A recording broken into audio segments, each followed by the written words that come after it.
नमस्ते। मैं हूं सुरेश कुमार एकलवे और आप देख रहे हैं Hindustan news and tips. Ukraine तनाव पर रूस के साथ खड़े भारत से अमेरिका और ब्रिटेन बुरी तरह चिढ़ गए हैं। यह देश और उनका सैन्य गठबंधन नेटो रूस का तो बाल भी बांका नहीं कर पाया, मगर अपनी धौंसपट्टी उन देशों को दिखा रहा है जिन्होंने यूक्रेन युद्ध में इनके सुर में सुर नहीं मिलाए हैं। इनकी वही हालत है कि बेगम से पिटकर भागा मुल्ला जी चौराहे पर तहमद खोलकर मर्दानगी के झंडे गाड़ रहा है। अमेरिका ने पिछले एक हफ्ते में रूस पर कई कड़े प्रतिबंध लगाए हैं। इन्हीं प्रतिबंधों की आड़ में उसने भारत पर भी दबाव बनाने की कोशिश की है, लेकिन नई दिल्ली ने एक बड़ा दांव चलते हुए अमेरिका के सारे मंसूबे ध्वस्त कर दिए हैं। इतना ही नहीं, अब अमेरिका को यह भी खतरा पैदा हो गया है कि अगर उसने भारत पर अधिक दबाव बढ़ाया तो वह अमेरिकी हथियारों की तकनीक रूस को दे सकता है। अगर ऐसा हुआ तो उसके सामने और भी मुश्किल खड़ी हो जाएगी।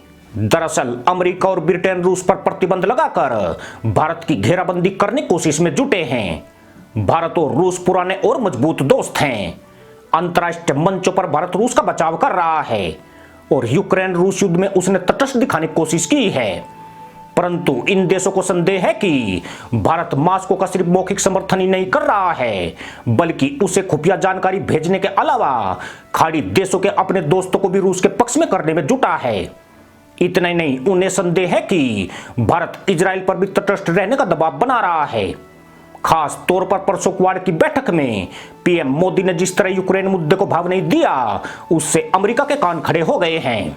पर मामला यहां तक होता तब भी बात को नजरअंदाज किया जा सकता था, मगर अब भारत जिस तरह के कदम उठाने की तैयारी कर रहा है उसने अमेरिका ब्रिटेन में हड़कंप मचा दिया है। बाइडेन प्रशासन ने कल ही ऐसे संकेत दिए हैं कि वह भारत को रूस से दूर करने के लिए काटसा के तहत नई दिल्ली पर प्रतिबंध लगाने पर विचार कर रहे हैं। यानी इस प्रतिबंध के बाद भारत रूस से S-400 मिसाइल डिफेंस सिस्टम और बाकी हथियार और उनके कल पुर्जे नहीं खरीद पाएगा।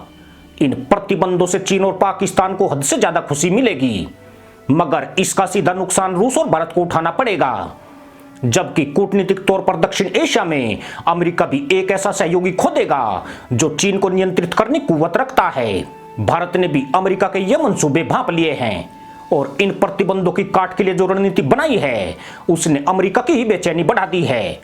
भारत और रूस लगातार उन विकल्पों पर बात कर रहे हैं जिससे दोनों देश अमेरिकी प्रतिबंधों का असरहीन कर सके। इसके लिए दोनों देश करेंसी स्वैप के तहत खरीद फरोख्त करने पर विचार कर रहे हैं। करेंसी स्वैप एक ऐसा तरीका है जिसमें उन्हें डॉलर या ग्लोबल बैंकिंग सिस्टम यानी SWIFT की जरूरत भी नहीं है। यह करेंसी स्वैप क्या होता है, अब जरा उसके बारे में भी थोड़ा जान लीजिए।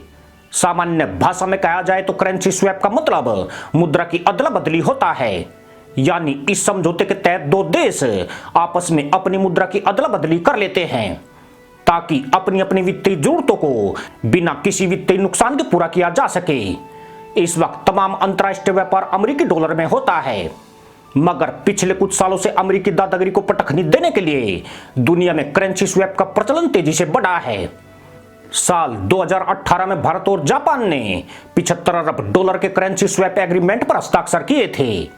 इससे डॉलर की कीमतों में उतार चढ़ाव का दोनों देशों को बड़ा फायदा हुआ है। इसका मतलब यह है कि जापान 75 अरब डॉलर तक का आयात अपनी मुद्रा येन में भारत से कर सकता है और भारत भी अपनी मुद्रा रुपए में जापान से 75 अरब डॉलर का माल खरीद सकता है। खास बात यह है कि भारत और रूस के बीच कुल व्यापार 30 अरब डॉलर का है। 1960 के दशक से ही रूस भारत का सबसे बड़ा रक्षा आपूर्ति करता रहा है। भारत से रूस को जाने वाले उत्पादों में फार्मा प्रोडक्ट, मशीनरी और पुर्जे, खाद्य उत्पाद, मसाले, विमानों के पुर्जे और ऑर्गेनिक केमिकल शामिल है। रूस की कुल जरूरत की 30% चाय भारत निर्यात करता है। ऐसे में दोनों देश करेंसी स्वैप पर कोई बड़ा समझौता कर सकते हैं। हालांकि भारत और रूस के बीच मुद्रा की अदला बदली पिछले कुछ सालों से छोटे स्तर पर चलती रही है, लेकिन अब इसे बड़े पैमाने पर ले जाकर अमेरिका को कड़ा जवाब देने की तैयारी की जा रही है। भारत के पास इस समय 631 अरब डॉलर का बड़ा विदेशी मुद्रा भंडार है। भारत रूस को डॉलर उधार देकर भी उसकी आर्थिक स्थिति में मदद कर सकता है। जानकर हैरानी होगी कि भारत चौथा ऐसा देश है जिसके पास सबसे ज्यादा विदेशी मुद्रा भंडार है। उससे आगे सिर्फ चीन, जापान और स्विट्जरलैंड है।